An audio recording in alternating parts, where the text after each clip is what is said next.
Benvenuta a Tarso, sei uno degli artisti che fa parte di questo progetto Core. Ci puoi spiegare un po' come sta andando la tua esperienza? Qual è magari l'opera che andrai a realizzare?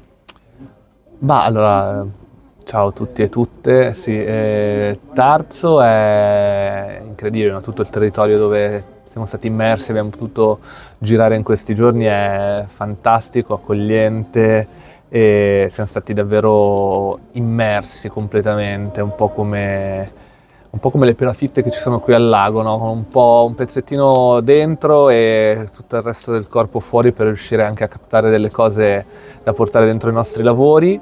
E molto bello anche perché poi con le altre artiste, con Kellen e Tania, si è creato quasi un piccolo nucleo familiare con cui viviamo quotidianamente insieme. È sicuramente estremamente stimolante avere tutte queste energie che tutti i giorni possiamo vivere nel quotidiano.